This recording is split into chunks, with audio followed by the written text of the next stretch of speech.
Is going on, everybody? Hope you're all having a great night. We got a loaded show for you guys, talking Nebraska football, the big game tomorrow versus Houston Christian, all the keys to the game, not necessarily a win, but all the small, minute details that we're looking out for to have success not only against Michigan next week, but for the rest of the season. So we're going to talk about what you can expect going into tomorrow.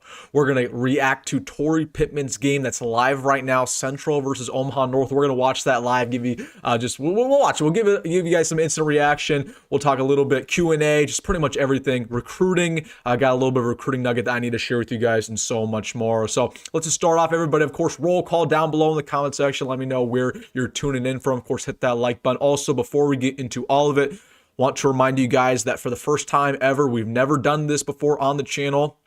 We will be going live during the game tomorrow. So I'm probably going to go live probably 10:45, 10:30 tomorrow. And we'll obviously go live the entire game, and we'll just watch it and give you guys my instant reaction. So it's going to be a super fun time. Come through on the channel. Again, I don't know if we're going to make that a regular thing, but definitely want to try it out because a lot of people are asking for it. So let's just start things off. I want to tune in to the Central game here in a little bit. I'm trying to see. Okay, they're going into the second quarter, so we'll watch that in a second. But I just want to start off talking about Houston Christian tomorrow. Of course, I made my prediction today. Of course, that was released, 8 and 10 hours ago. And I'm expecting Nebraska to win 59-10. Now, got some backlash, of course, for that prediction, as you'd expect, given the fact that I didn't predict Nebraska to win 70-0. I didn't predict Nebraska to have a shutout. I didn't predict Nebraska to put up 1,000,000 points to the world. I do think it's going to be a lot sloppier of a game than what we saw versus Akron. I think we're going to play worse in some aspects. Simply because, again, there are a lot of things that are kind of not going in our favor. Number one, it's going to be an 11 o'clock game, right? We're not going to be as hyped up, ready to go. It's the fact that it's not as personal as last week, and just simply because we're going to get the reserves in there a lot quicker. So I do believe it's going to be a sloppy ball game in a lot of aspects. We're going to win, and we're going to win big. And I mean, I'm not going to say whether or not we're going to cover the spread because I don't even know. I don't even know what the spread is. I think they just announced it was 42.5. I wouldn't touch that if I were you. But anyways, I think it will be a sloppy game tomorrow. I know it will be a sloppy game tomorrow. But with that being said, what are the key things that we need to watch out for? Not to win, because we know we're going to win. That's not shocking. That's not surprising. What do we need to see tomorrow in order to have success versus Michigan, in order to still be that 8, 9, 10 win team, right? Is that still in play? Number one, no question about it. Can we figure out the defensive line? Okay, can we figure out the interior? Because I am just appalled within two games how horrendous our interior offensive line has been. Or, defensive line, right? Whether it's Elijah Judy, whether it's Riley Van Poppel, who, again, I believed a lot in Riley Van Poppel. I'm not giving up on him, but he's had a tough couple of games. You know, you just go down the line, even like a Sola Fodu, Cameron Lenhart. What is going on with this interior defensive line? If they couldn't have significant push versus Akron, what do you think is going to happen versus Michigan? Okay, when they're running through that A gap, when they're running through that B gap. I need the interior to have a good game. Okay, and I need them to have pressure, right? My expectation, my benchmark for Nebraska from a sack standpoint is 6 or 7, and I need pressure from the interior consistently because I feel okay about the exterior. There's some people freaking out. Oh, they think that Sam McCullough can't get to the quarterback, Willis McGahee can't get to the quarterback. That's not true. We can get exterior pressure, right? Even Williams Neri's played well. But it's the interior that's the problem, okay? And if you can't dominate tomorrow versus Houston Christian, yeah, it's a little bit of an issue, right? So, I mean, obviously the defensive line's the big thing. Running back core, we've talked about that extensively over the course of the week. Who can step up? My pick's Isaiah Mozee. And then, I have some lofty expectations when it comes to penalties, right? I told you guys it's going to be sloppy. I'm expecting 6, 7, 8 penalties tomorrow. It's just been that way. They're not going to fix a lot of issues in just a couple of weeks. But with that being said, again, we know that in Big Ten play, these refs, these officials, they're not necessarily going to help us out. It's just been that way, right? I'm not a conspiracy theorist. I'm not going to sit here and say the refs are out to get Nebraska like some other people. But with that being said, we know that the refs are not going to say, oh, we're going to give Nebraska a couple beneficial calls and we're going to screw the other team. That doesn't really happen. It's usually the opposite. So in order for Nebraska to break out and be the 8, 9, 10 win team, how can we get out of the penalty issues? How can we stop the false starts, the holdings, the pass interferences that have plagued this program for 10 years?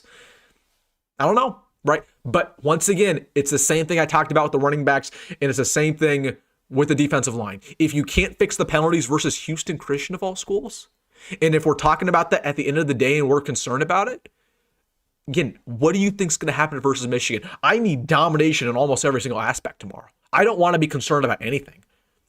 That's just me, because it's clear if a unit doesn't shine and you're going and playing Michigan, again, I want to be very clear as well. Michigan is not a very good football team. They're probably top 25, but they're not top 10. They're not a playoff-worthy team this year. They're not going to have their head coach next week. They're not going to have, a great starting quarterback. Bryce Underwood's still struggling. He's still very young, okay? So there are some issues with Michigan, but they're a better football team than we are right now, okay? So what can we do in order to give ourselves confidence that going into that game we can have success? I don't know, right? But you got to fix the penalties. Fix the turnovers as well, right? We can't put the ball on the deck at all, right? And that wasn't Emmett Johnson's fault last week versus Akron. It wasn't his fault, but you can't have it happen. I don't care what circumstance it is. You can't throw an interception. Raiola hasn't done it yet. He threw 11 last year. I don't want this to be his first, right? Again, you got to take the ball away more. I was mistaken. We took the ball twice against Cincinnati. We took it away only once last week versus Akron, but that's still not good enough. Right? That's not good enough. You got to take it away 3 times tomorrow, 4 times tomorrow. Dominate in that aspect, because that's really the thing that's plagued the black shirts as well. Oh, we can stop the run historically. Our secondary is playing well this year, great, but we can't take the ball away. And we can't make a crucial play when it matters the most to get the ball back to our offense. That's been the issue over recently. So can we take the ball away tomorrow, right? All these little small things I'm looking out for. And it's not really going to dictate whether or not Nebraska actually wins the football game. We're going to win. We're going to win. We're going to win by 30. We're going to win by 40. But it's deeper than that. It's deeper. So, and then, I'm looking for some just specific things as well. Kick return touchdown. That's my lofty goal. I don't care who it is. Andrew Marshall, Jacory, Barney, Isaiah Mozee. It does not matter to me. 1 kick return touchdown. Okay. 1. Just 1, because if you can do it once, it opens up the lid. It gives you opportunities to do it once again versus Michigan State, down the road going into Minnesota, right? I want 1 kick return touchdown tomorrow. Honestly, if I want to be greedy here, I do want a shutout again, because it gives so much confidence to this defense. If you're coming off of 2 consecutive shutouts and you're going into Michigan, I believe this is the biggest game of the year next week. Not because Michigan's the best team on our schedule, because it is the ability to get over the hump. If you can get over the hump and beat Michigan, you're untouchable. So if you go into that game and you are coming off of 2 consecutive shutouts, what do you think that defense is feeling? Yeah, they're feeling like they can go out there and destroy Michigan, right? It's all a mentality game most of the time. And last but not least, obviously, and I want to hear your thoughts down below. This is why we do these live streams. Which young player is going to shine tomorrow? Because we know when we get in the second half, it's going to be garbage time immediately. And it's going to be TJ time. It's going to be fill in the blank. Cortez Mills, Jeremiah Jones, Cade Petchock, okay, Gabriel Moore. Who's going to step up? Who do you want to see? Because I'll tell you right now, I want this to be the Cortez Mills breakout game. I want him to prove that, okay, you're worthy of being, a top 5 receiver on this team. And if you were to get in the game in a crucial moment, I'm not worried. Okay, same deal with Jeremiah Jones. Which one of those true freshman receivers is going to step up? What about even on the defensive line?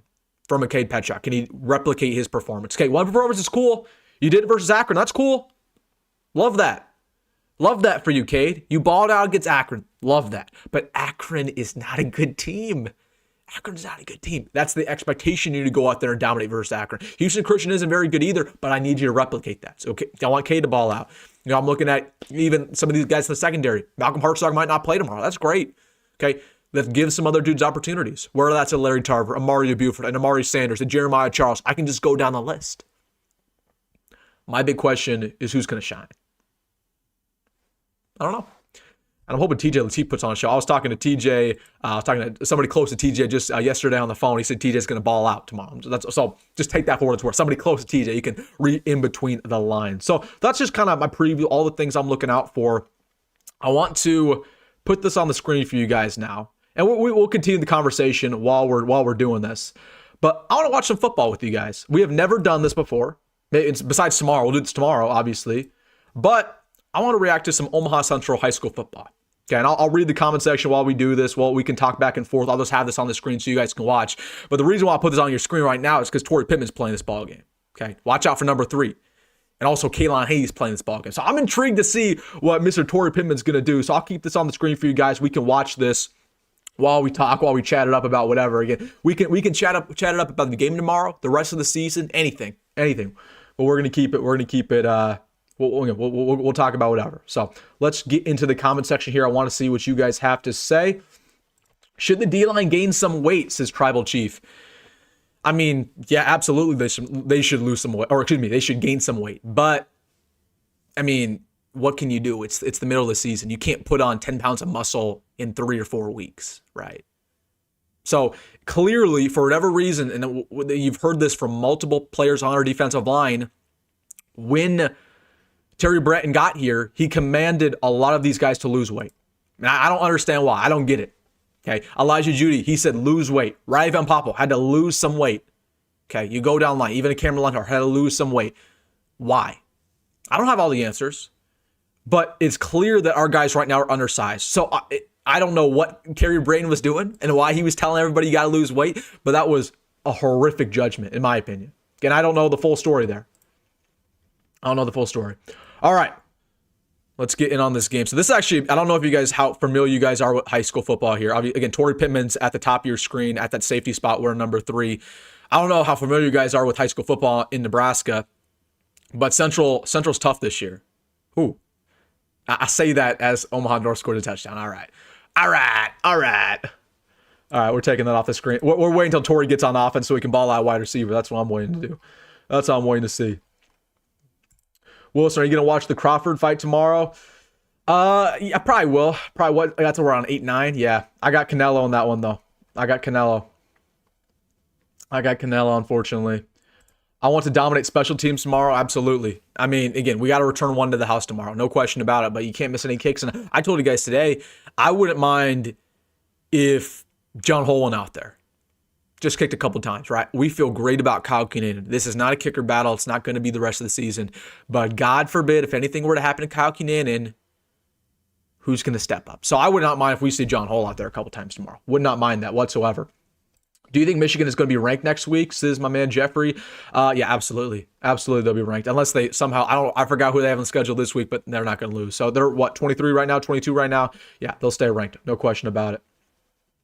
No question about it. TJ, what does it take to get him from transferring? I don't know if I'm supposed to name names here. The guy I was talking with on the phone, so I can't name names. But again, if you watch my videos, you probably already know who this is. Obviously, I talked about TJ it was yesterday's video. And I was talking about him potentially transferring out, if obviously he has the year that people are expecting. And I got a call from somebody close to him, as you'd imagine, right? Because I'm going to talk with some of these parents from time to time, these players from time to time.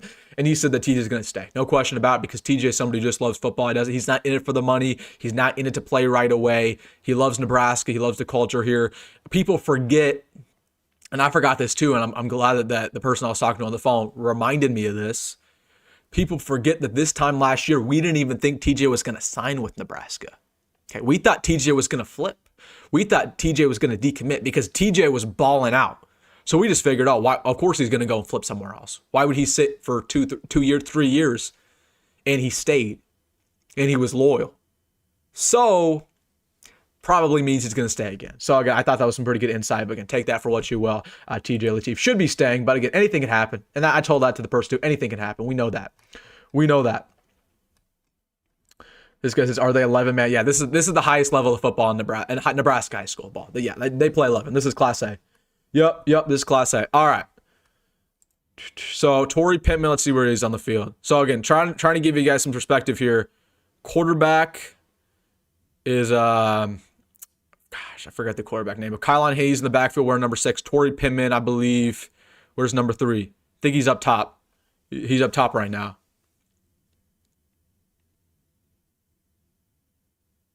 Dude, what is this trick play? Dude, what is this camera? Well, I can't even see what's going on. Oh my gosh. He caught it. That wasn't Tory. What in the world was that? Can we get an instant replay? Can we get an instant replay, please? Por favor. What in the world was that? That was the most, I don't even want to try to keep this family friendly. That was the worst camera angle I've ever seen on the worst trick play I've ever seen. Or put Tory in the ball game. That's all I'm saying. Oh my gosh, that was egregious. That I don't even know what that was. Rank the top 5 Husker quarterbacks of all time. Of all time. You gotta go Tommy number 1, Turner Gill number 2, number 3. Number 3, it's tough. I don't want to say Crouch because I do think Crouch is overrated in Husker lore, but it probably, I mean, I have to give Crouch the nod. Number 4 would have to be, Joe Gans, maybe. Joe Gans, number 4. Number 5, I don't want to say Frost, so we'll just keep it up in the air. That's what I'd say. Are they going to put Tory in the ball game here? Like, I want to see my man Kaylon Haney get a touchdown. Oh, there you go, Kaylon. There you go. There you go. Truck that man. Oh, okay. So he got some wheels to him. He got some. I wanted to see him lower the shoulder, though. I want to see him lower the shoulder. See, that's my guy. Potentially Nebraska commit soon. You didn't hear it from me, though. You didn't hear it from me. You didn't hear it from me. That's all I'm saying. Give it back to him. So I didn't know this. Does Tory not play 100% offense anymore? He used to.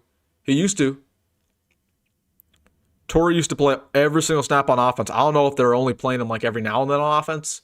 He's primarily playing D. Give it back to Kaylon. Ah, heck. All right. So he said Behringer. Behringer's up there. I wouldn't say he's top 5 though. Rest in peace. Rest in peace.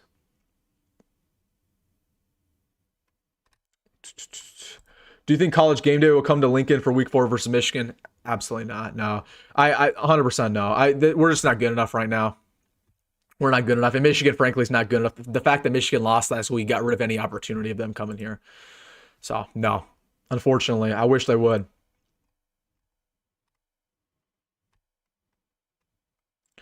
Take Nelson anytime touchdown he's scoring. What Nelson? Bro, what is this camera angle, dude? Was that Tory? So I can't even tell who's scoring in this ball game because of this garbage.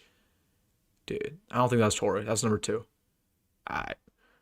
I was excited for them to get on offense, but now I got to get excited for them on defense because I thought Tory's playing both ways, but I guess Tory's only playing defense today. So that's cool. Again, I would like to react to Trey Taylor's games, but they're behind a paywall, and I'm not trying to break the lie here and show you guys some streams that I can't be showing you. You know what I mean? How about Penn State? If we are undefeated up to that point, it's tough. I mean, it's deeper than just the best game of the week nowadays. Like, game day does not go to the best game anymore. Game day goes to SEC schools or they go to ESPN schools, okay? Because they don't like the Big Ten. Fox has the Big Ten agreement. So Big Noon will probably be at that game, no question about it. If we play Penn State, Big Noon will be there. But as for game day, it's different because game day is going to go to an SEC school a lot more like it's a lot more probable.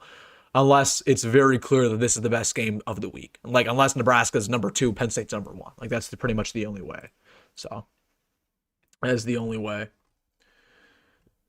Colorado needs to get there. Yeah, Colorado's a joke, man. I don't know how many games they're going to win this year. Probably 4 or 5. I mean, they already benched Kane Salter. I don't get that at all. I think Kane Salter's a gamer. I think he's a good quarterback, but I think it's everything besides him. Okay, that running back core's terrible. The offensive line's terrible. The offensive play caller's terrible. The defense is terrible. I mean, it's falling apart pretty quickly. I mean, you kind of see how instrumental, you saw how instrumental both Travis Hunter and Shedeur was that program. Now they're gone. They're screwed. You know what I mean? Nyziah Hunter next Kenny Bell. I actually like the comparison there. I actually really, really like the comparison. I could see it. My thing is I just hope Nyziah doesn't leave because that's what I'm worried about. Because I think it's going to be hard for him to be second fiddle his entire career here. You know, and we know in the transfer portal teams get desperate. So would not be shocked if Nyziah gets called up. Again, in my opinion, I could see Nyziah Hunter being Dante Dowdell 2.0 where he balls out and then he gets tampered with and leaves, right? Like I truly believe that could very well happen, unfortunately. And that's my concern. So, but if he stays, I could see. I like the comparison though. Did we reschedule that Tennessee game to 26? Nah, we're not going to reschedule that because we're scared. I mean, there's no other way around it, right? I mean, we are scared of Tennessee. I guess it's not necessarily that we're scared, more so that we don't value playing good teams anymore. We'd rather take an easy dub than have a chance of taking it now. And I don't love that mentality. I think it's a very weak mentality by Matt Rule. Okay. In order to be a blue blood program, you need to play the best of the best. You cannot be scared of competition. You can't be scared of SEC squads. So Nebraska, when they canceled Tennessee, they made this whole excuse. They went on a national rampage about how the only reason why we canceled the game is because of the stadium tour. Bull crap. I told you guys that exact day on the channel. That was not the case. And then to nobody's surprise, they canceled the stadium renovation like 2 or 3 months later. I mean, they're just lying through their teeth. I mean, I would have a lot more respect for them if they just simply said, hey, we don't really want to play them because we'd rather play, an easier squad. So, shoot, we got a spammer here. I gotta get this spammer out of here real quick. Dude. I don't understand people that run these like little spam college football accounts. It's like they go to live streams and it's unbelievable. It's like, all right. All right, let's get back to this game. Hold on. Okay, so Tory Pittman's now on defense. There he is, number 3. Let's see him. So I was actually going to go to this game tonight, and I was like, with everything going on in the world right now, it's been a tough week, obviously. Just didn't really want to go out there. Didn't want to go to that game, so I went back home. But I just figured, let's go on live and watch it. We'll go on live and let's see what's going on. Who do you think will be Nebraska's next commits? It's tough. I think Cameron Wilson in class 26 is going to flip when it's all said and done for sure. But speaking of recruiting, thanks for reminding me, Big Red Breakdown. We have a commit in the 26 class who looks like he might be on flip status. At the wide receiver position, 4-star out of Georgia, Nayland Scott will be visiting a different program this weekend. He will be visiting Georgia Tech, and then he will be visiting Nebraska next weekend versus Michigan. So again, just wanted to give you guys the info. Is he flipping? Probably not. I'm not there yet with Nayland, but it's definitely something you guys should be a little bit concerned about. Definitely keep that in the back of your mind because Nebraska, we don't have enough players at all in this class anywhere. So we need to keep Nayland Scott, no question about it. No question about it. Do you think Rule would ever leave Nebraska for Penn State? Yeah, I that's the only program I could see it happen for sure. No question about it. No question, I could see that because obviously from Penn State. But at the same time, I also don't think Penn State's ever going to get rid of Franklin. So it's not even worth talking about. Jeffrey, my man Jeffrey says, WilsonDittman, why are you so handsome? I appreciate you, Jeffrey. I appreciate you, man. Jeffrey, you missed a great tour today. He missed a great tour of Deloitte. I'm just kidding. It was not great. You didn't miss anything. What's Millard South doing right now? I mean, they're probably winning like 56-0. I don't even know. I'm not gonna lie to you. I'm obviously, you guys know I'm a Millard South graduate. I do not root for Millard South just because partly I'm kind of sad because they're not having a lot of success that didn't really take place when I was there. Like when I was there, we were always really good, but we were never this good. So partly I'm a little bit just angry at them for now being really successful. But at the exact same time, they cheat. I mean, they cheat in a lot of aspects. They take a lot of transfers all around everybody. I mean, it's one thing to make your own talent and develop talent. It's another thing to get all these transfers in high school football. I don't respect getting transfers in high school ball. Like that's not something that I condone. So I don't even root for them. I'm more of a Ralston guy nowadays. I'd be rooting for Ralston.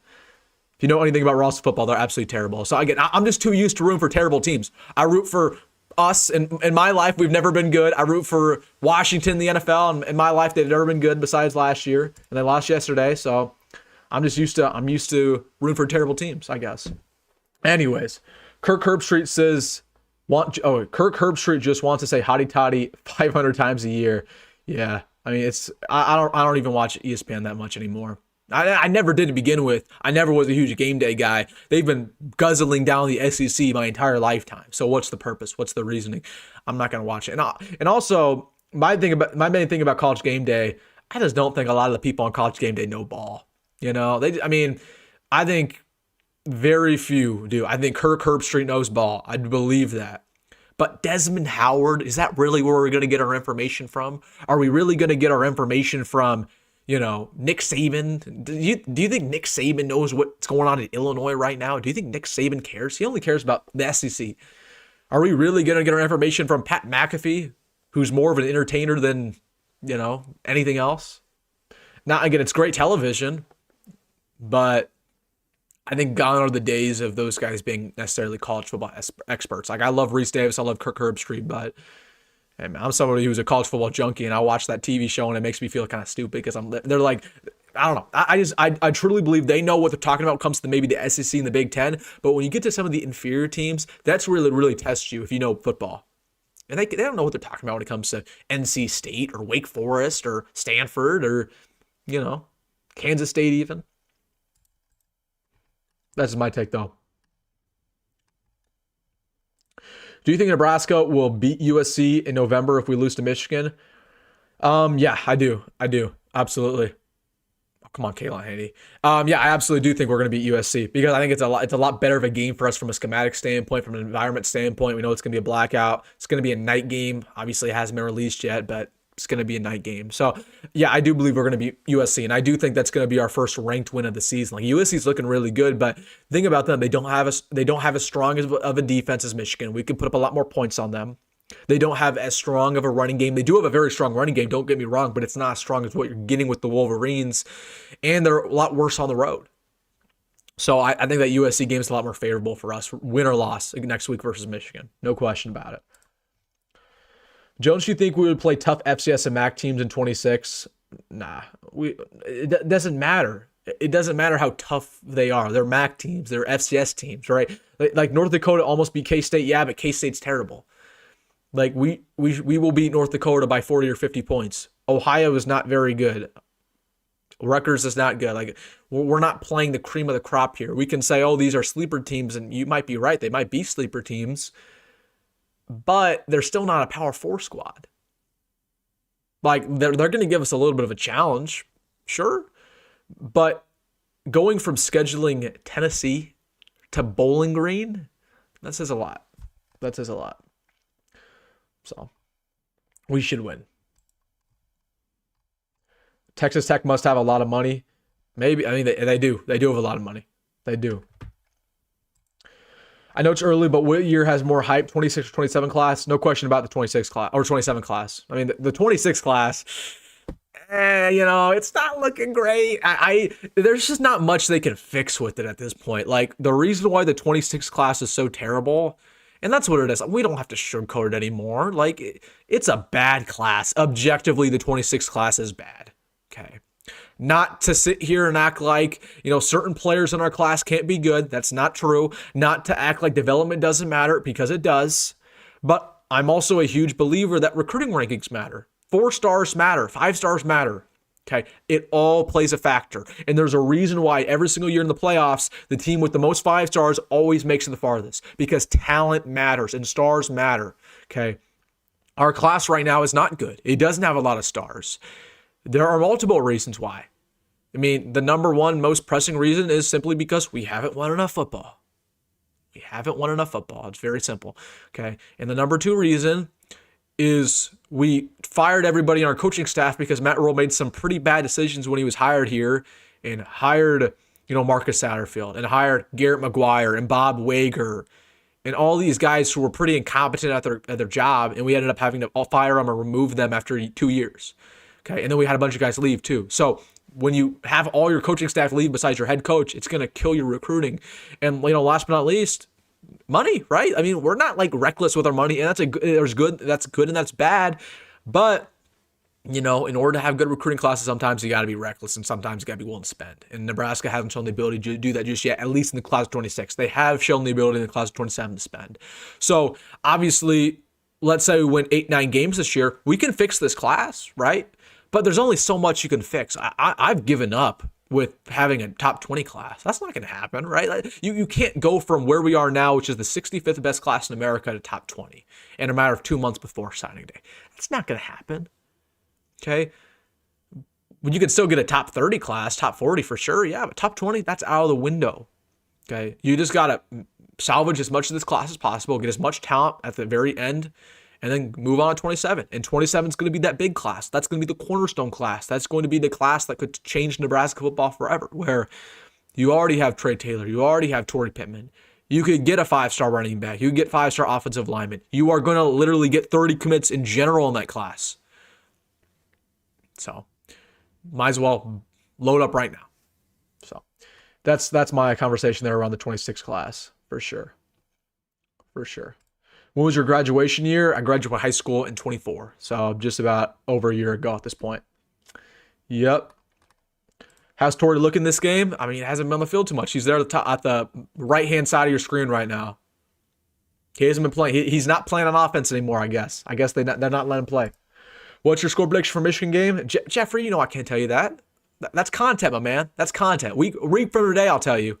Week from today, I'll tell you. But that's content. Do you think the fan base will say the black uniforms are cursed if we lose? Oh, 100%. 100%. I mean, I just...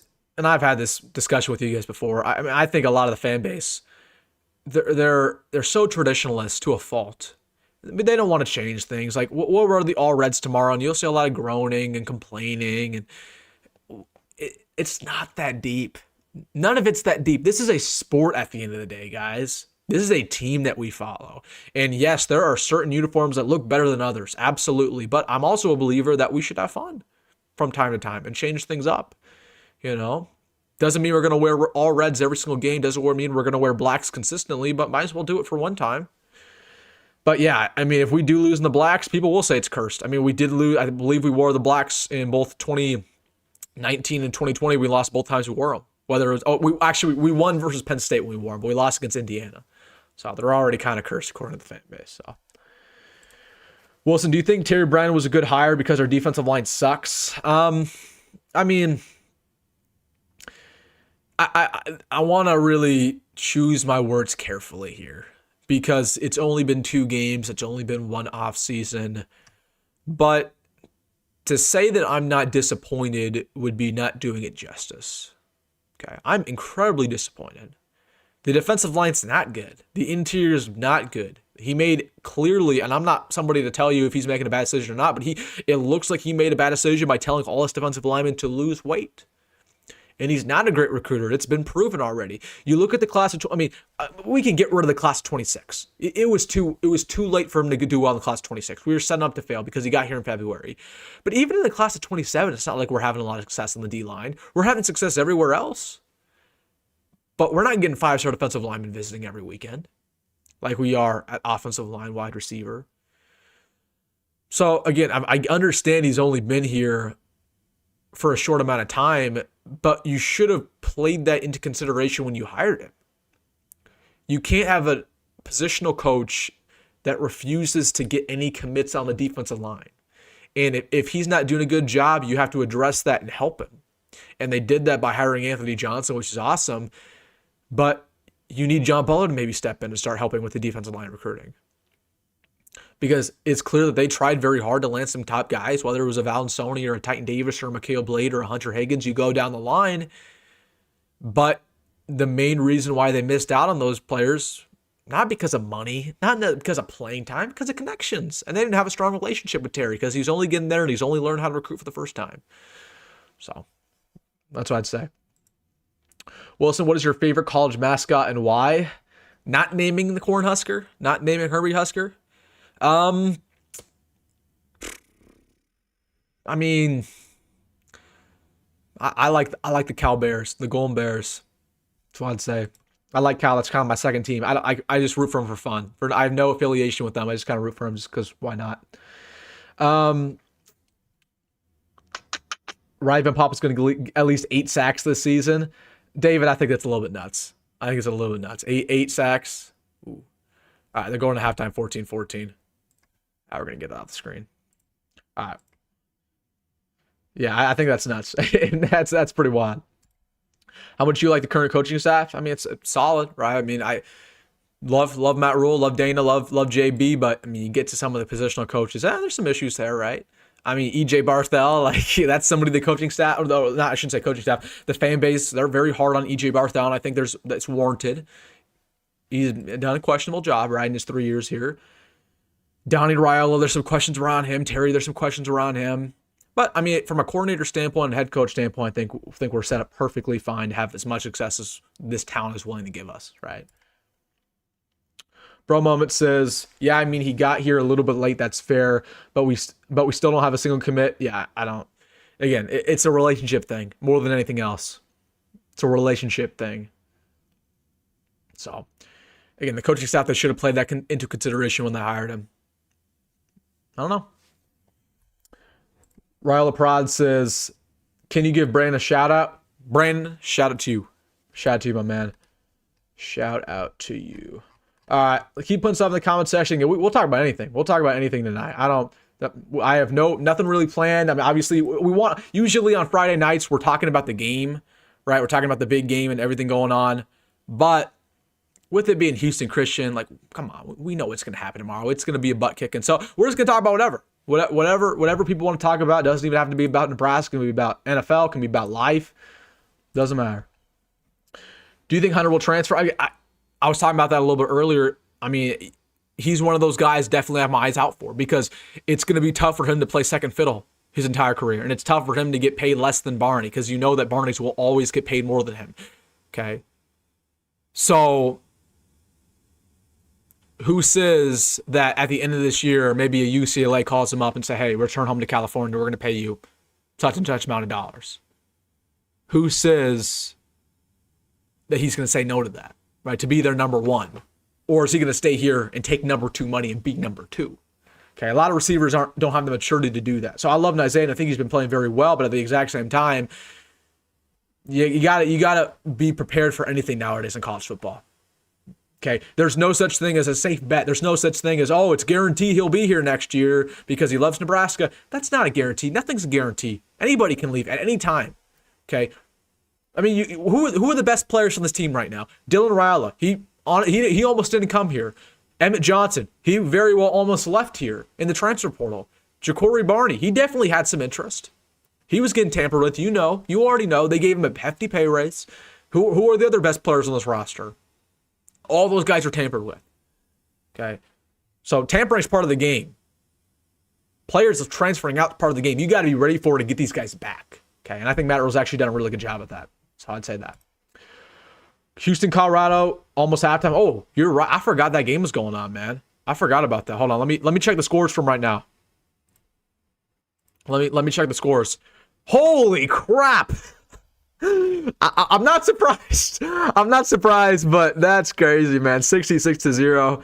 Let me look at the scores here. Actually, I have Elijah Surratt on my fantasy team. Oh my gosh, he only has 3 receptions. And Omar Cooper, who I got on my bench, is having an unbelievable day. Oh no. I got Omar Cooper on my bench on college football fantasy. That is terrible. Hold on. I want to show you guys my college football fantasy team real quick. Let me pull this up for you guys. I got 2 teams. I got one that's only a Big Ten league. Oh shoot, I'm not signed in. Never mind.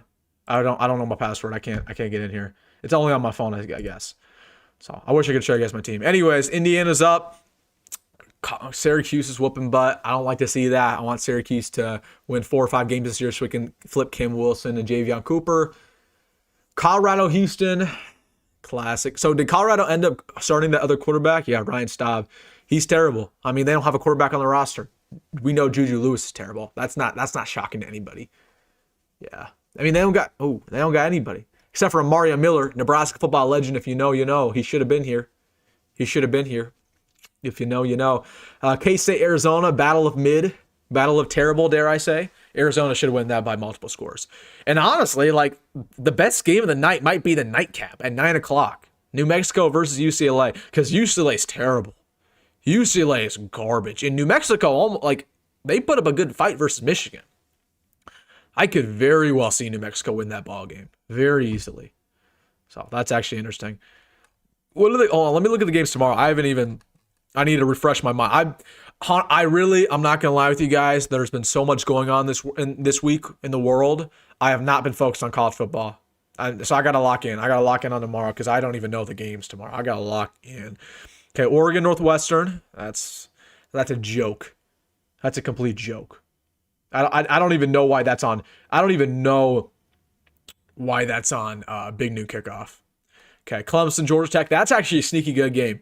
That'll be a really stinky good game. I wish I could watch that, but unfortunately we play at the exact same time. Oklahoma Temple, that's at Temple, funny enough, but Oklahoma should run through them. Wisconsin Bama, Bama should win by a lot.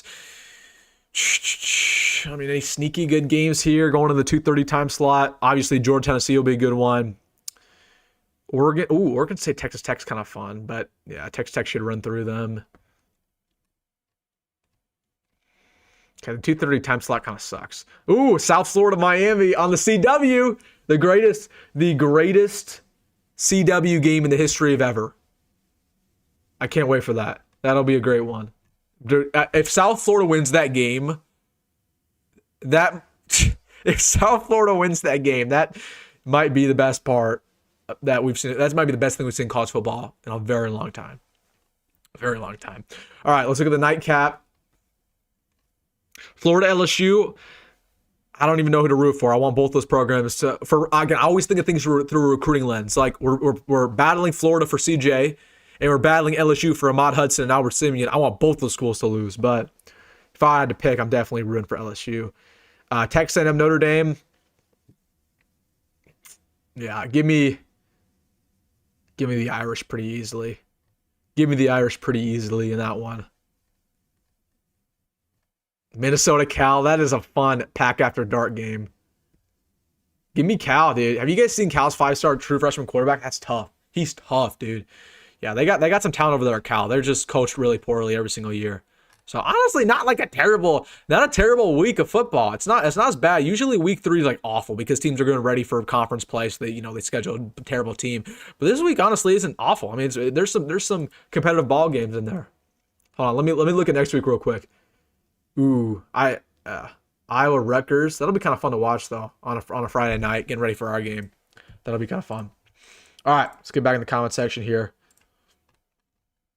What is the official spread though tomorrow? Do you guys know? I think it was us 42.5. If anybody is betting on that, let me know because I would not recommend betting. I would not recommend betting on anything related to Nebraska tomorrow. Anything could happen. Okay, that's what it is. Yep, 42.5. Yeah, I would not recommend touching that at all. I absolutely do not. Elijah Chirac got injured. My fantasy team is screwed. It's all good. Brandon, I already gave you a shout out, but I'll give you another shout out. Brandon, shout out to you, man. Enjoy the game tomorrow. I know you made a comment before, Wilson, about the defensive line losing weight. I do notice that, but then I also noticed the linebackers gaining so much weight.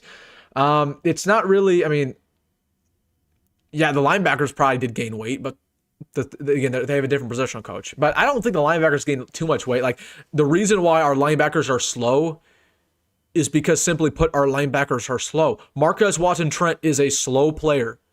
Made that very clear when he transferred in from Southern or Georgia Southern. He's a tackling machine. He can fill up the stat sheet for you. He's a great leader. But Marquez Watson-Trent is not 6'5", runs a 4.4. Again, he's 5'11". He probably runs a 4.7, 4.8. Like, again, he no matter how much weight he has on him, he's slow. Buda Wright, Buda Wright's pretty quick, but he's been off the ball recently. Shavers has been banged up, so that's not really his fault. And then obviously the other middle linebackers aren't any good. So, but I agree with you though. I do think some of our linebackers are playing pretty slow. But I also think we're just not stopping the run at a high level from a schematic standpoint. So it's from simply schematics. Who are you going for? UCF or USF or Miami? Well, I'm obviously rooting for South Florida. I hate Miami. I don't know why, but Miami's probably most hated team in college football, not named Iowa or Colorado. I want nothing to do with that program. The U culture, it's all toxic. It's all, we're the hip school, we're the party school. Come here and beaches of Miami, right? It's gangster lifestyle. It's just, no, come on. Miami's a fraud program. Whoever their coach is, whether it's Mario Cristobal, who was their coach? Manny Diaz, right? Like, whoever the coach is, doesn't matter. It's a fraud program. I would love for Nebraska to schedule him a non-con, though, and play him again. I love that. Georgia, Tennessee, and Georgia Tech, Clemson. Who wins in each game? Yeah, I got Georgia Tech. I got Georgia easily versus Tennessee. Easily. Tennessee's overrated. Joey Aguilar's overrated. They're not the team they were last year. They definitely aren't the team they were a couple years ago when they made that when they made that run the regular season. So easily Georgia, despite it being at Knoxville. And then Georgia Tech, Clemson. I mean, that run's really up in the air. That's going to be a close game. Like Clemson, with all the hype preseason, oh, this is the best Clemson team since their national championship. Yeah, that really faltered pretty quickly, right? Like they lost to LSU. They should have lost to Troy. I mean, I could very well see this could be their bounce back game, but Georgia Tech's tough. And they got talent there, and they got a great quarterback in Haynes King. So I wouldn't like if I was a betting man. That's one of those games I would absolutely not touch for whatever reason because it could go either way. But I mean, I my heart of hearts, I do think Clemson will pull out on top. At some point, they're going to figure it out. They're very well coached. They're too well coached. Crazy how hyped Lagway was. Yeah, I mean, it's the SEC media, the ESPN media, even like the Josh Pates of the world. Like they sit here and Josh Pate I think said like DJ Lagway is the best quarterback in college football. Like it's egregious that these people get paid by national publications to spew whatever they're spewing and for them to be that wrong. And I'm at the point now, and I think Josh Pate's I think he does a good job. But I'm at the point with like Paul Feinbaum or some of these other bums, even obviously Stephen A. Smith, they don't get paid to be accurate. They just get paid to get a headline and for people to click. Okay. It's not like YouTube. I was a nobody when I started this channel. I'm still very well a nobody. People watch me because I give them information. And they watch me because they want to hear my opinions, for better or worse. I'm not always right. It is what it is. It's the nature of this job. I'm not paid by ESPN. I'm not paid by On3 like these other guys are. But it's funny how when you look at the personality, they're called personalities. They're not called analysts. They're now called TV, college football personalities. And that couldn't sum it up any better. Because they're personalities. They're not people who are really ball knowers. At least they say they are, but they aren't. Okay. So that's where I'm at with the media, though. So I'm striking a chord today. Striking a chord. I'm at that point where I just, I'll say whatever, man. I'll say whatever. I'm not paid by anybody. I can say whatever I want. I hit 52 subs today, man. Congrats, my man. That's awesome. That is awesome. Might be controversial. I feel like the Iowa rivalry is kind of fake. I don't feel that way. Nebraska, Iowa is a rivalry. It is. I mean, I hate that state. I've grown up hating that state. It just depends on when you were born. Like, if you were born in the 90s, you're going to feel, or if you were born in the 80s, you're going to feel a lot more hatred toward Colorado, or even like a K-State, like some of these Big 12 schools. If you grew up very early on in the 60s, the 50s, yes, you hate Oklahoma. But if you're like me and I was born in 2006, that's going to make some of you guys feel crazy old. Iowa is the only thing I've ever known from a rivalry standpoint. I hate Iowa. I have family members that I'll go back and forth with because they're Iowa fans. Okay. It is a real rivalry. No question about it. Every single time Iowa gets played on the big board at Memorial Stadium, deafening boos. Deafening. And vice versa. They hate us. We hate them. But the worst thing, and I will say this forever, I absolutely despise when people will say, well, it's a fake rivalry and, Iowa's won so many years and it's lopsided and we don't even think about you guys anywhere. Anyways, like Nebraska fans will say that. They'll be like, well, Nebraska doesn't even care about Iowa anyways, is what Nebraska fans will say. That's not true. We think about Iowa all the time. Okay. We think about Iowa all the time, as we should. It's a rivalry. It doesn't matter. It's been lopsided. We hate them. They hate us. Yes, they've won recently, but they've been close games. So it is a real rivalry, no question about it. Like, is it? Are they like a nationally ranked program? No. Are they Oklahoma of old? No. But I also, and I'll say this too, I don't understand some Nebraska fans who hold on for dear life to the Oklahoma rivalry. It's dead. The Oklahoma rivalry has been dead for a very long time. It was dead in the 1990s. People don't understand that. The Nebraska-Oklahoma rivalry has not been competitive since the 1980s.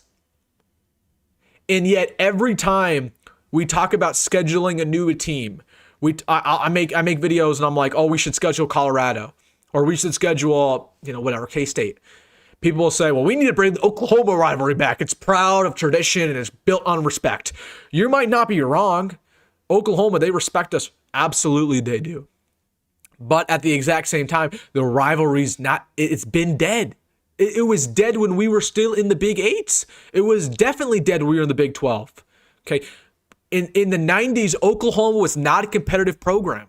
Oklahoma was terrible in the 90s. You know who replaced Oklahoma as our biggest rival in the 90s? Colorado did. And there's a reason why we ended up playing Colorado on Black Fridays from now on instead of Oklahoma, because Colorado was now our premier rival. And then we get to the 2000s and we start to falter as a program. Oklahoma rises. Oklahoma doesn't say, oh, we're going to bring back the Nebraska rivalry. They build the Texas rivalry. So what people don't understand is the Nebraska-Oklahoma rivalry has been dead. And they've replaced us. They moved on. Oklahoma does not think about us. They do not care about us. They care about Texas. They care about Oklahoma State. We should do the exact same thing and move on. We should move on to Iowa. That is a real rivalry. Why not continue the Colorado rivalry? That is still alive, clearly, off of these last 2 years. Okay, I'm in favor of scheduling Colorado every year. And I hate it as well when Nebraska fans will say, well, Colorado's this inferior team. We shouldn't even be on the same playing field as them. They're so inferior as a university. We shouldn't even be, they're disrespectful. Their fans are terrible. We shouldn't schedule them. That's what rivalries are all about. Yeah, their fans are terrible. Our fans are bad to them too. I was at the Colorado game last year. I cannot count the amount of times I've seen Nebraska fans flipping out Colorado fans. Every fan base has bad people and toxic people a part of it. Okay. If anything, that bolsters the rivalry and makes it better. Okay. What's the best rivalry in college football? It's Ohio State versus Michigan. Why is that the best rivalry? It's because it's the most heated. It's the most personal. They can't even say each other's names. In Ohio State, they cross out the M in Michigan. So I hate it when people are like, well, we need rivalries built on respect and mutual understanding. Screw that. The best rivalries are built on hatred. That's what makes college football special. It's a civil war every single time. It's the entire state of Nebraska versus the entire state of Iowa. It's the entire state of Oklahoma versus the entire state of Texas. So we need to bring back the Colorado rivalry. The Iowa rivalry is definitely real. Okay. If you don't believe me, go to an Iowa football game this weekend versus UMass, wear Nebraska gear and see how you're treated. You're not going to be treated very well. Okay. If it wasn't a real rivalry, they would be very indifferent. If you pull up wearing Northwestern clothes, they wouldn't really care. Okay. So, I don't know. I just think a lot of the Nebraska fan base at times, we're just so traditionalist. Bring back all the traditions of old. Wear the same uniforms all the time. Go back to the Big 12. Like, that was the most ridiculous thing. And I understand I'm getting into a tangent. You guys lured me into a tangent. But when all this was going on with the Big 10, and we're obviously getting Oregon, USC, UCLA, Washington, people were like, let's go back to the Big 12. Are you crazy? Have you guys seen the Big 12 recently and the teams that are there? Kansas State, Arizona State, Texas Tech. This is not the Big 8 or Big 12 of old. It is terrible. Texas and Oklahoma, they were carrying that conference for decades. Decades. Why would we go back there? We're going to lose all our money. We're going to have less money to play players. We're going to have less in NIL. We're going to get less TV revenue. We're going to start playing on pay-per-view television, ESPN+. Why would we do that? So, again, I can't believe it when I hear people say, let's go back to the Big 12. It's a little bit easier. We're Nebraska football for crying out loud. It's not about what's doing what's easy. It's not about playing the easiest teams all the time. It's about doing what's hard. It's about playing the best of the best. It's about playing the best teams of the Big Ten. Because in order to be the best, you got to beat the best. And I'm not shying away from competition. We shouldn't be. As a blue blood program, maybe if we were Northwestern, we could shy away from competition. Or Illinois, or Minnesota, or Indiana, that's for sure. But we are Nebraska football. Proud program. 5 national championships. Really? Going back to the Big 12? Really? I don't know. That's my tangents. You guys got me on tangents. I'm just saying. That's all I'm saying. All right. but I appreciate your comment, bro, moment. As always, you are my guy. Do you think we'll cover the spread of 42.5? No. I think if we do, it'll be very close. And I actually, in my prediction, I think we will. I think I predicted, 58 to 10. So, or 59-10. So, I mean, maybe, but it's not one of those spreads I would ever bet on. First off, I want to make it very clear, I don't condone betting. But in this game in particular, I absolutely don't condone it because, yeah, I mean, there's so many variables. And we could, in a perfect world, or should I say imperfect world, we could be up 35-0 at halftime, and you're thinking to yourself, oh my goodness, we're absolutely going to cover the spread. But then we get the reserves in there, and we get the third strings in there, and we get the walk-ons in there, and then it doesn't look as easy. So in games like this, just never bet on it. Never bet on it. Will TJ finish the year with a higher completion percentage than Dylan? He should. He definitely should. Absolutely, because he's going to be playing easier opponents in easier moments of the game. So absolutely he should. How much do you hate Iowa football? 10. 100% 10. No question about it. Hate them. Hate them. They're our biggest rival. I want them to lose every game. I want them to lose against UMass. I watch Iowa every weekend. Why do I watch Iowa every weekend? Because I'm hate watching them. Okay, I'm making sure they lose. I'm making sure they aren't playing well. So that's what I'd say. I hate Colorado, but I don't hate Iowa in the same way. I mean, just, again, go to an Iowa game and see how they treat you. That's all I'm going to say. Go to an Iowa game and see how they treat you, and then maybe we'll see if they still hate you, or if you still don't hate them. I just looked at my soccer schedule, and Iowa soccer game the 20th at 2:30. Ugh. That's awful, man. You got to quit soccer. You got to quit forever and say, you know what? I'm skipping this game because I'm watching Nebraska football. That's what you got to say to your coach. But don't tell them that came from me. Don't have them coming to me and saying that there's a YouTuber incentivizing skipping down athletics. Clemson versus Georgia Tech is going to be really fun. Yeah, that's a great game. I'm excited for that. Colorado hate, Iowa hate. Yeah, I mean, again, it just kind of depends on when you were born. That's my opinion. I'm trying to bring this game back on here. Let's see Omaha Sun. Let's see if Tory Pittman's doing anything. I think they're out of halftime probably.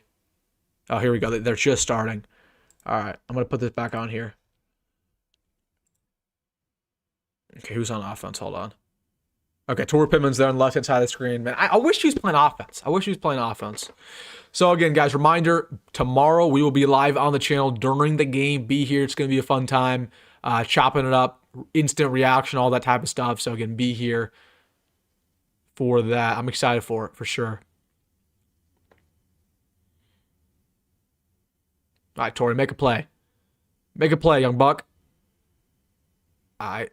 Oh, okay. Okay, Tory. Come on, make a play, Tory. Very good. There we go. That's our guy.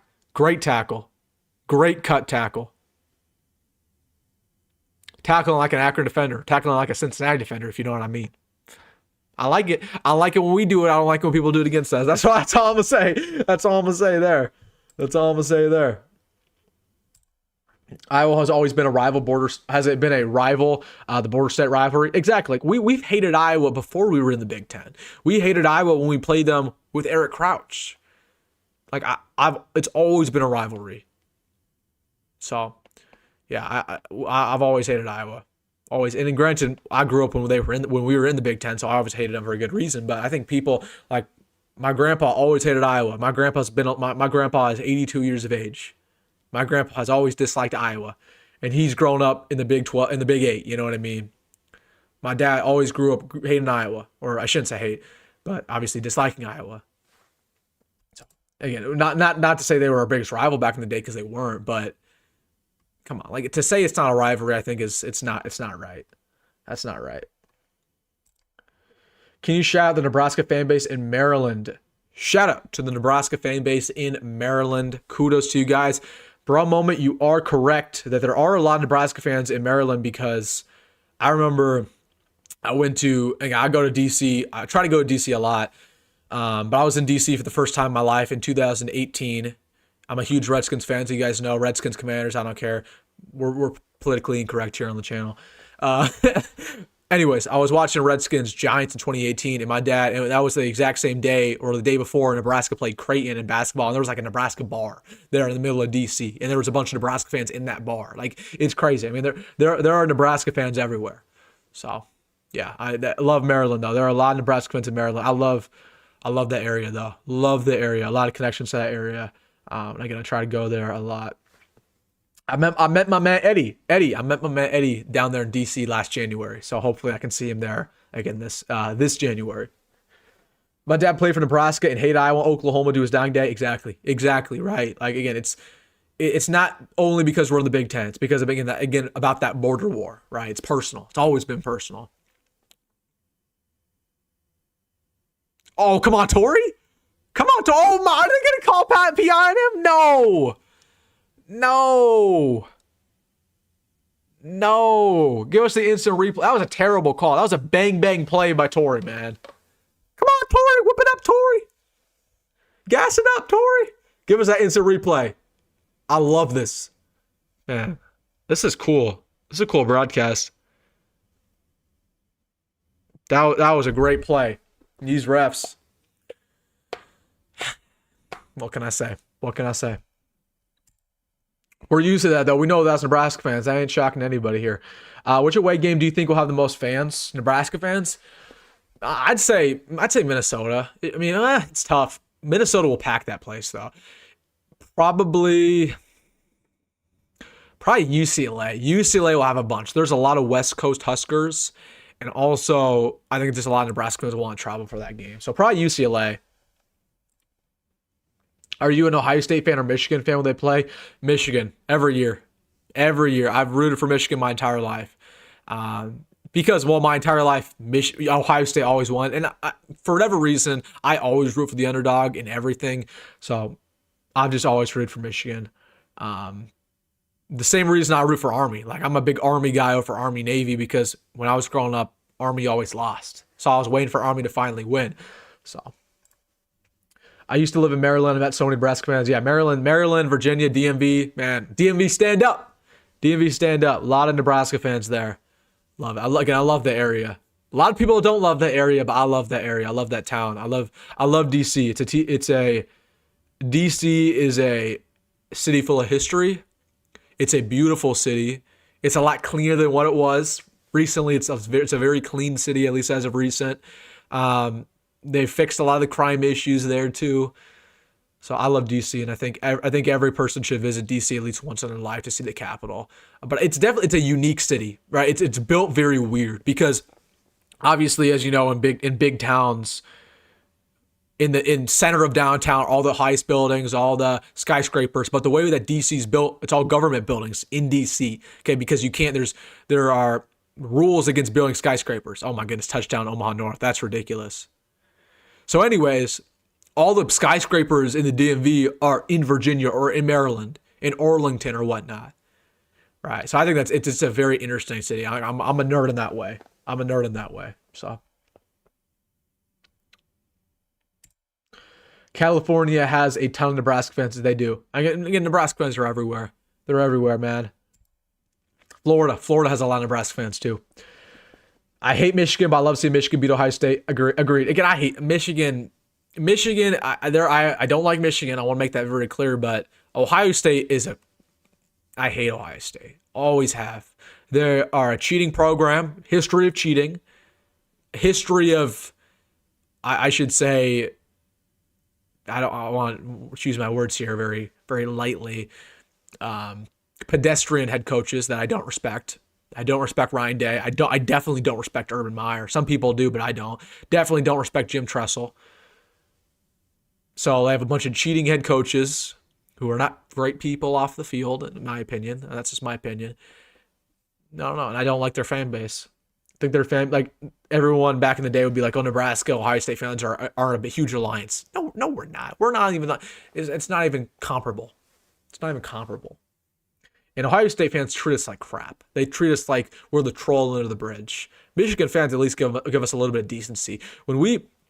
I remember when we played Michigan in 21 and we played them in 23, Michigan fans are always incredibly respectful fan base. Whether you go to Ann Arbor or they're in Lincoln, you'll meet some very respectful Michigan fans. It's not that way with Ohio State. Ohio State fans talk recklessly. And also, Ohio State fans are bandwagons, incredibly big bandwagons. Like, one thing I don't like about college football, I don't believe in college football you can pick your team. You could do that in NFL. Like, as a young man, as a teenager, you can look at all 32 teams in the NFL and pick your team. Sure, that's perfect because it's the NFL, especially when you don't grow up in an NFL city. Like for me, I grew up in Omaha, so I had the pick of the litter, and I picked the damn Redskins because that was my dad's team, right? But I think the way it works in college football, you need to have a connection to the team you root for. You can't live in Georgia and root for Ohio State because you think they're cool. That's not how it works. Okay, in my opinion, the way that college football works, you need to have a tie. You need to root for them because your dad rooted for them, or you're from this state, or you knew somebody who went to the university, or you yourself went to the university. Okay.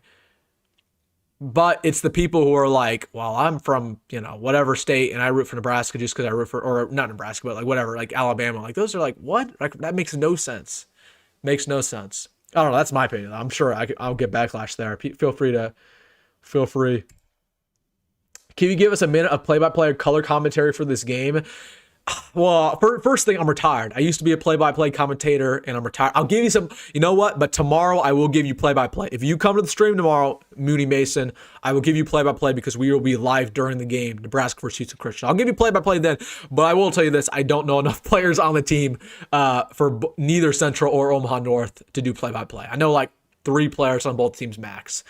Like I'm not as connected to in-state high school football as what I used to be. So again, I'll give you some play-by-play tomorrow, though, for sure, no question about it. There will be play-by-play on the stream. There will be. To be honest, I think DC and Maryland are some of those beautiful places I've seen. I agree with you. I think DC is very beautiful. It's in a very unique way. Again, DC is beautiful. San Diego, I would say, of all the cities I've been to, I think San Diego is the most beautiful city, and it's sad, obviously, what happens in California. I think California is a very crime-ridden, it's unsafe state, and it's unfortunate because it's the most beautiful state in the country. It's not even close. But San Diego is beautiful. I mean, it's beautiful. San Diego is unbelievable. I love the Northwoods. I love Canada and Minnesota. I think those areas are beautiful. Even Nebraska. I just think simply like going out and going to like cornfields in Nebraska, going out to West Nebraska, I think it can be very beautiful. I think it's important in life to travel, to see the world, enjoy the small things.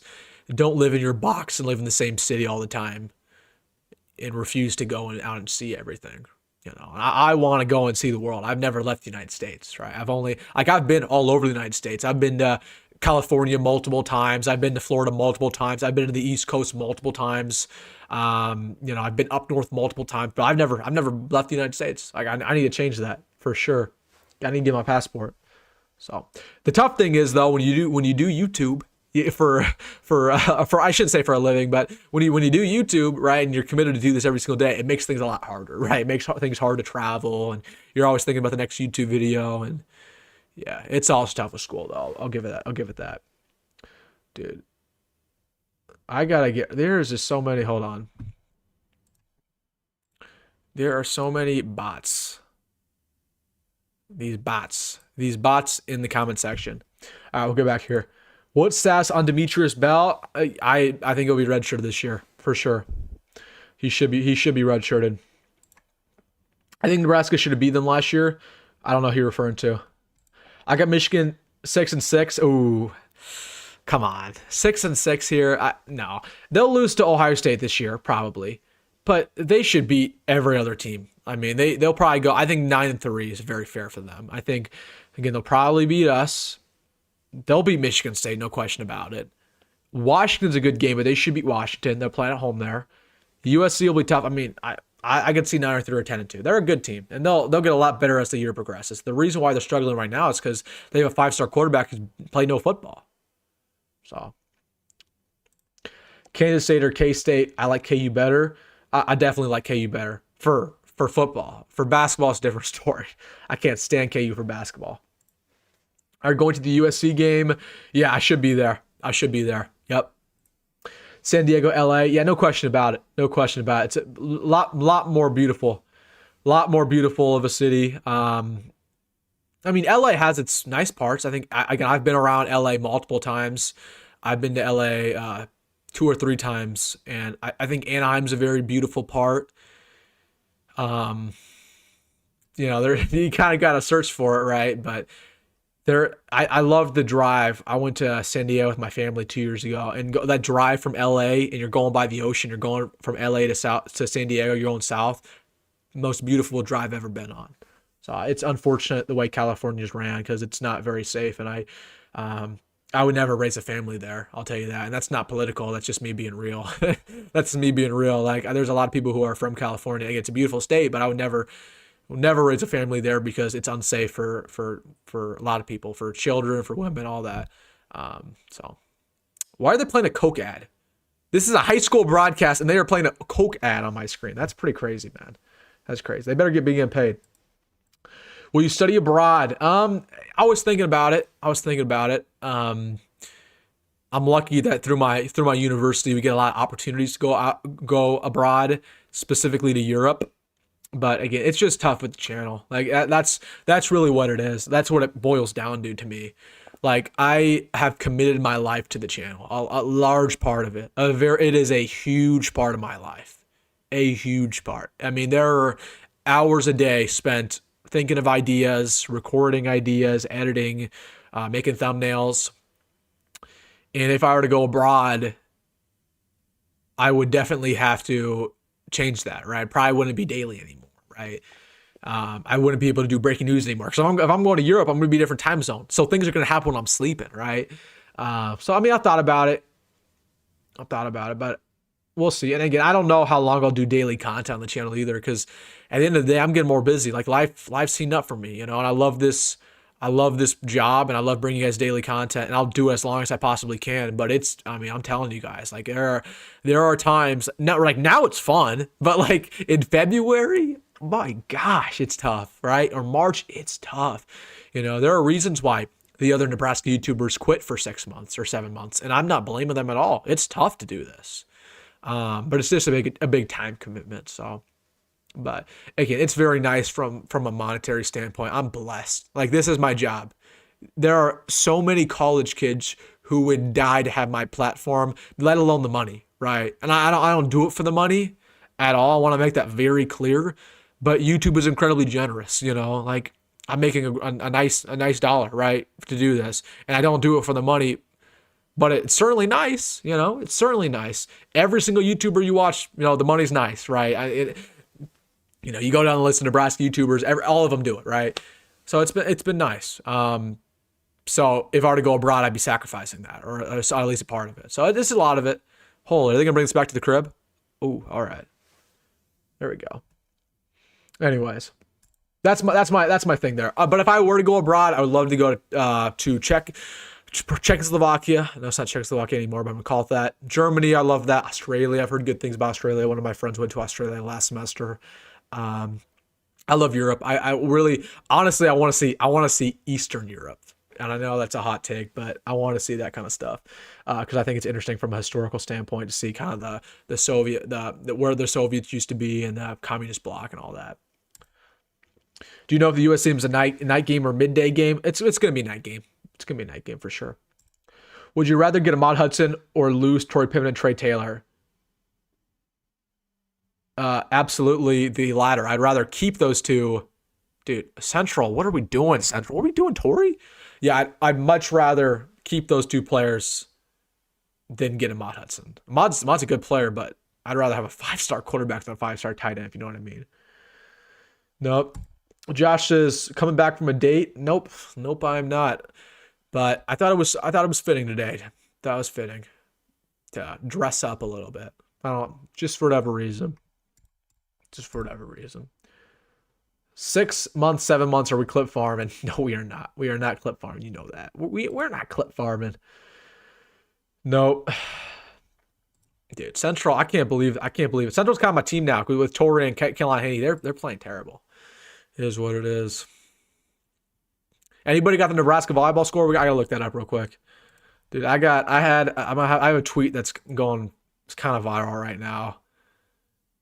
That's not people. I don't want to get political on this channel, but I got a tweet that's going on right now that people are not agreeing with necessarily. Oh, we won. Good. The volleyball team won 3-1. Good for them. Good for them. Yeah. Yeah, I don't know. Anyways, back to the game. Wilson's on YouTube all the time. I mean, you're darn right, I'm all the time. So work ethic, man. Do we flip CJ? I don't think so. I wish, but I think there's just some deeper there. I mean, unless Billy Napier gets fired. And in that case, I could see him decommit, but I could see him go somewhere else. I could see him go to Florida State or Penn State or something like that. Somebody said cuff his sleeves. I rolled him up. I rolled him up, man. I rolled him up. But all right, I need Central to do something here, man. Put Tory back on offense. Put Tory back on offense ASAP. Put him at wide receiver. Come on. Put him at wide receiver.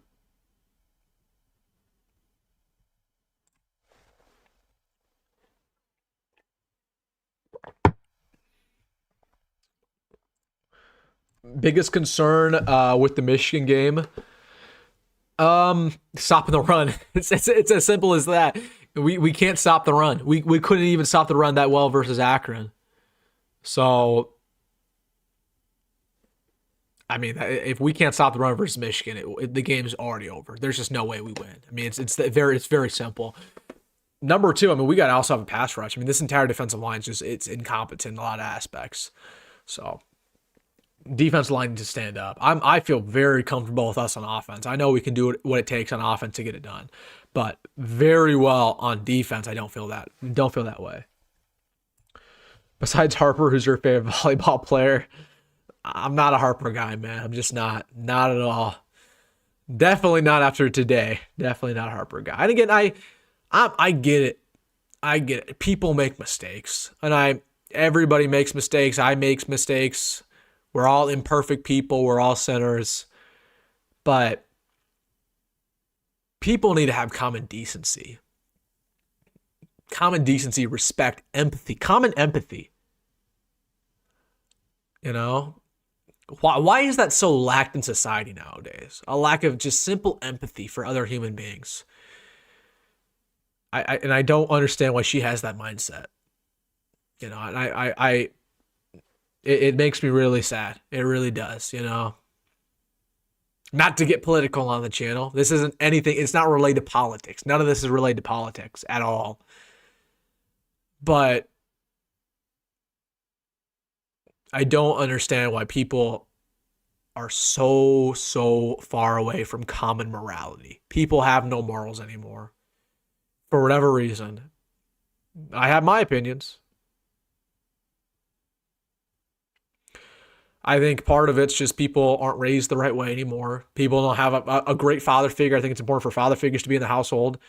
And I think it's important for there to be strong fathers in the household. I think it's important for there to be strong mothers in the household.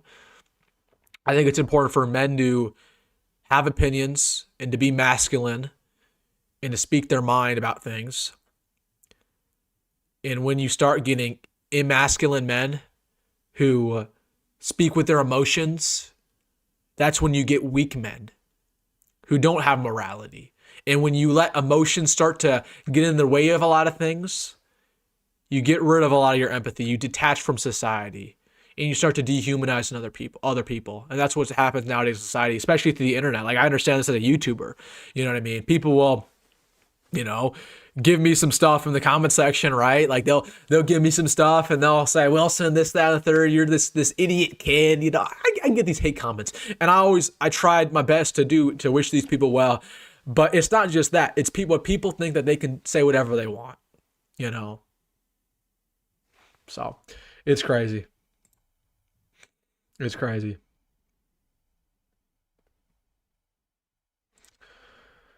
Yep. But anyways, as for my favorite volleyball player, it's tough. I like Andy Jackson a lot, probably. She's pretty good. She's pretty good.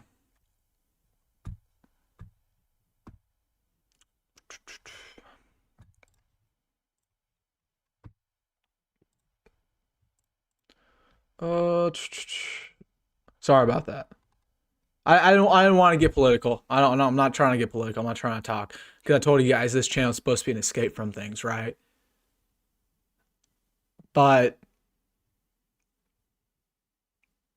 at the same time, I just think it's important for people to go back to the common things that unite us, the empathy, the common joy to understand each other and to love each other. And it's gone from society, for better or worse, and people dehumanize other people every day. And I just think it's crazy. It's crazy, man. So it's important for people to stand up for themselves. That's what I'll say. You don't have to be perfect. I mean, nobody has to be perfect. I'm not a perfect person. I make a lot of mistakes. I've made a lot of mistakes. I'm a sinful person. Always have been, always will be. Chances are you are too. So it's not about being perfect. It's not about that at all. It's just about, if you can have disagreements with other people, how do you act? In that, are you offended? Are you emotional? Or do you understand it's okay to have disagreements? Okay, because there are certain people in society who, if you have a disagreement with them, they're going to call you every name in the book. They're going to call you all these things that aren't true. They're going to say you're immoral when they're the ones who are immoral themselves. And they're going to start calling for heads, you know? Sorry, I gotta get rid of this. I gotta get back to this rant, but I gotta get rid of this stupid, they're spamming my comment section. But anyways, I just think again, social media is such a terrible place. It's such a terrible place, and people can say whatever they want, you know, and they don't learn. So it's terrible. But and I just think men specifically, men. You as a man, likely, I mean, I understand my fan base. I understand. I'm 95% statistically who watch me are men. I love the women who watch me too. But it's important for men to have opinions and be willing to say them. Okay? It's important. And it's not about politics. If you think this is about politics, you have no idea what you're talking about. It's not none of this is about politics. It's not about what to vote for. I don't give a crap about any of that. It's about common morality, man. It's about common morality and empathy and compassion for other people. That's what it's about at the end of the day. So, again, you can feel whatever way you want to feel about me. You can cancel me. You can, I don't get paid by, I'm not paid by a publication.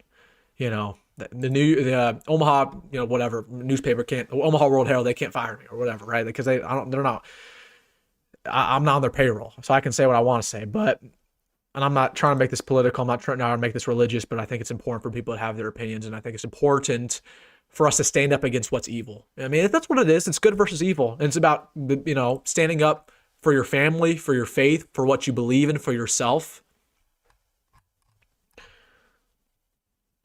So it's about just being a good person. It's not hard to be a good person. It's not hard. You learn a lot about people based on the way they respond, not only in tough situations, but when people die. You learn a lot about people. And with how they respond. And I hate the word salad all the time. When people, obviously with what happened on Wednesday, and people would go and they'd make their little statements and they'd say, well, I disagreed with such and such person, but we don't need the word salad. You don't need to say you disagree with them. You don't need to say that, I fundamentally did not like this person. But just say, I'm tremendously appalled that this happened. This can never happen ever again. This is awful for our country, for everybody. I'm sending prayers to him, his family, his friends, his loved ones. It's not that hard. It's not. But people always have to make their opinions known. Newsflash, your opinion doesn't matter. My opinion doesn't matter. It's all irrelevant. We're one person in a big grand scheme of 6 billion people. But what's important is for you to have common morality, common empathy, compassion, everything like that, and then explain and then display that. Okay, and don't be silent. So that's what it is. I'm just tired of it, man. I'm tired of it. And I get it all the time, I get it. Because people can say whatever they want to say, and there's nothing that happens. But I just think there's so many people And I know this as a young person because I go to college, right? There are so many people who are brainwashed. So many people who are brainwashed. Who feel like they can say whatever they want and they can, call for people to die and call for people to they call everybody every name in the book so easily. And if you're not 100% agree with you, you're a terrible person. It just doesn't make sense. And the world's getting worse and worse. I mean, it's just the way it goes, right? Like, I mean, we're not getting better as a society. It's just it's 10 years down the line, society is going to be so much more corrupted than what it is now. And you go down 20 years, even more corrupted, 30 years now more corrupted. So I don't have much optimism for it.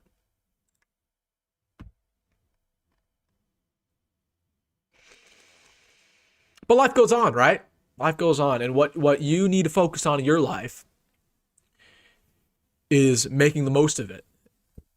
And doesn't matter about money. And this is my big issue. I'll be very upfront. I am too focused on money a lot of the times in my life, specifically, where I'm 19 years old. I am so wired on, well, how can I set myself up for the future? How can I retire early? How can I buy a house when I'm out of college? How can I, all this money stuff, it's irrelevant. Money's irrelevant. Okay. All of these small little minute details, everybody gets caught up in this low level stuff all the time. That doesn't matter. Okay. When you are on your deathbed, the only thing you will care about is your memories, your loved ones, whether that be your wife, your children, your grandchildren, and the impact that you made on people. Okay, the impact. What have you done? This is me talking to you. What have you done to have an impact on society for the better? Probably not much. And I can say the same thing about myself. I have not done enough in my life to impact society for the better. Okay? I need to be more gracious with my time. I need to volunteer more. I need to have a mission. Okay? There are things I'm passionate about, but I'm scared to get involved with, right? I'll just tell you right now, I think it's incredibly important for there to be father figures in the household. I think that is a huge issue in society. Okay, I need to do something about that, whether it's mentorship, whether being there for young kids, right? Helping them develop as leaders. That's something I'm passionate about. But that's what matters in life. It's not necessarily, again, about money or possessions. We get caught up in low level stuff. It's all irrelevant. And I guess that's the perspective I've got from my parents, my grandparents. I worked at a retirement home for a year, and being around those old people gave me a lot of perspective on life that my opinions don't really matter, right? But what I'm shooting for in my life, doesn't really matter. What matters is the impact, right? So that's what I would say there. Dude, these bots, I'm telling you, who wants to be a mod in my chat right now? I need somebody who's a loyal. I need somebody to be a mod right now, because there are way too many of these bots that come in here. Hold on. There we go. Dude, I'm hoping that's not an issue tomorrow. I need some mods in here. I got like one on the channel. Got one mod. I don't think he's in here. All right, I got to get to the super chat. Who do you think will win the college football playoff? It's a great question. Well, my preseason pick was Texas, which, I mean, it could still very well happen because Ohio State lost 2 regular season games last year and ended up winning it. So I'm not, it's not over for Texas, but probably isn't looking good. I would say, Penn State hasn't looked dominant either. It's tough. It's very open this year. That's why, from a Nebraska standpoint, we just need to get there. If we can get there, you never know. You just got to get to the dance and then kind of figure out once you're there. But I'd say probably Penn State.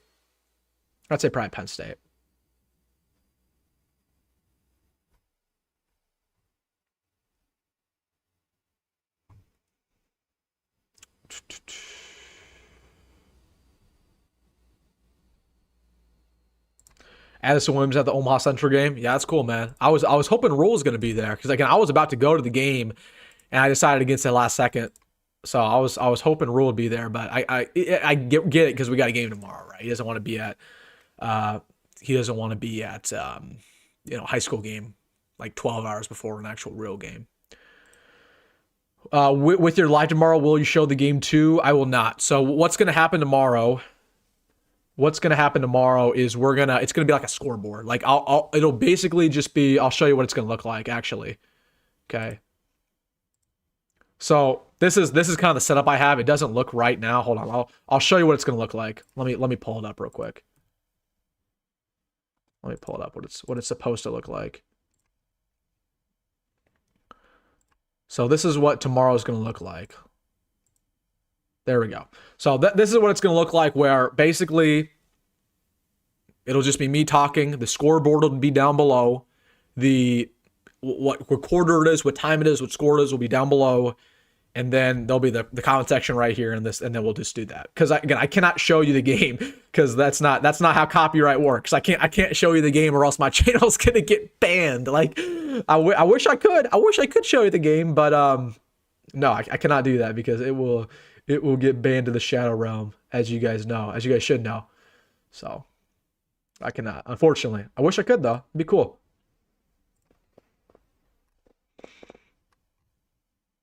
What are you hearing on Elijah Pritchett? Haven't heard much. Dude, this Omaha North game's done, bro.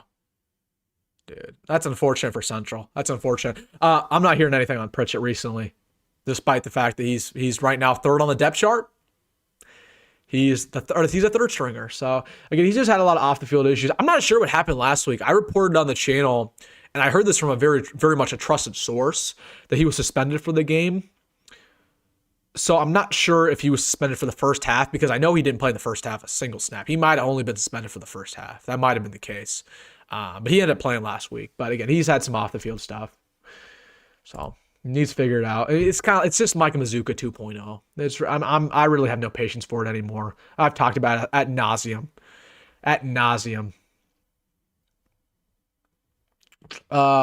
Do you think that we are the 14th best team in America according to FBI? No. Yeah, we're definitely not. We're definitely not. FBI is terrible. It's terrible. It's terrible. All right, guys, we're not watching the Omaha Central game anymore. It's Jover. It's Jover. We're gonna get out of here, guys. We've been on live for a long time. So, basically, again, what the plan is gonna be for tomorrow, just to inform you guys, we are going live probably 10:30, 10:45. We're going to be going live throughout the game, the entire game, and then we'll do a post-game video. And we might do a post-game live. I'm up in the air about it. We may or may not do a post-game live. Just kind of depends on how I'm feeling, how much voice I have left. But we will be live during the game. So again, be here. Be here tomorrow, 10:45. You can tune in the game, right? And then be on your phone and listen to me, or you don't have to listen to me. It's up to you, right? It's up to you. But it's going to be fun. We'd love for you guys to show support. Again, I don't know if I'm going to do it a lot going forward. I don't know if this is going to be a common practice on the channel, but really the way that I'm going to decide is based on how much support it gets, right? Like if I have nobody in the live stream, I'm probably not going to do it again. But if people like it and people are there, I'll do it again. So again, if you guys are supporting things like that, be here tomorrow, 10:45 on the channel. We will be live. We're reacting to the game. It'll be a fun time. So, all right, guys, have a blessed night. I appreciate you guys as always. On the way out, if you guys have not done it already, hit that like button on the stream on the way out. Subscribe for more, guys. Go, McGrath, go, roll, and I'll see you tomorrow.